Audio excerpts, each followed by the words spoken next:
అంతర్వేదిలో PPP విధానాన్ని వ్యతిరేకిస్తూ మత్స్యకారులు నిరసన చేపట్టారు. పల్లిపాలెం మినీ ఫిషింగ్ హార్బర్ వద్ద మత్స్యకారులు ఆందోళనకు దిగారు.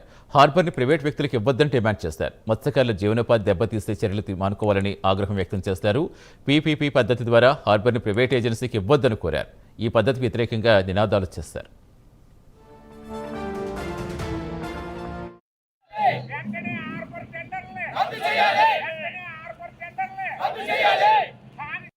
ఇప్పుడు ఇది యాక్చువల్గా ఫిషింగ్ హార్బర్ ఒక 25 ఎకరాల వరకు సుమారు మా అగ్నికుల క్షత్రియ సొసైటీ నుంచి ఇచ్చామండి. ఎందుకంటే మాకు జీవనోపాధి గురించి, మా గ్రామ అభివృద్ధి గురించి, నిరుద్యోగులు బ్రతకాలని, గ్రామ అభివృద్ధికి గురించి నిరుద్యోగులు బ్రతకడానికి మా ఫిషరీస్ పరంగా కొన్ని ఫెస్టివల్స్ ఉంటాయండి. ఆ ఫెస్టివల్స్ నిర్వహణ కోసం మేము ఇది ఇచ్చామండి. మధ్యలో వచ్చేసి ఇది టెండర్లో అనేది ఎవరు గ్రామ పర్మిషన్ లేకుండా, పెద్దల పర్మిషన్ లేకుండా, గ్రామంలో యువకులను సంప్రదించకుండా, ఎవరిని సంప్రదించకుండా టెండర్స్ ప్రక్రియ నోటిఫికేషన్ వేశారు. మరి అనాథరైజ్డ్ పేపర్లో వేశారు కరెక్టే, పర్లేదు, కాదంటలేదు. కనీసం ఇక్కడ సంప్రదించాలి కదండి.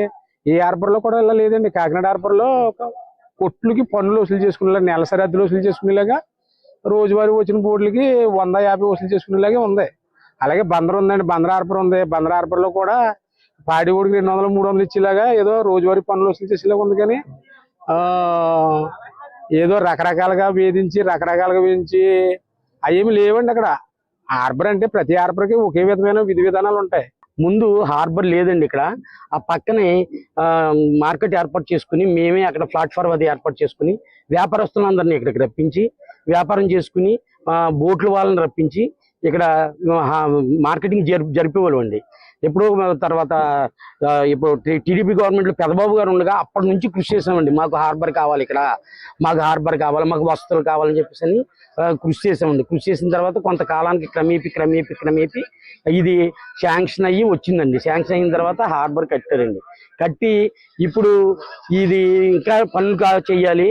మేము పీపీపీ పద్ధతిలో మేము టెండర్స్ వేసి ఎవరికో గుత్తేదారికి అప్పచెప్పండి, మాకు సంబంధం లేకుండా, మా ప్రమేయం లేకుండా ఇక్కడ నుంచి వాళ్ళే ఇక్కడ నిర్వహణాధికారం వాళ్ళు చేజిక్కించుకోవడానికి చూస్తున్నారండి.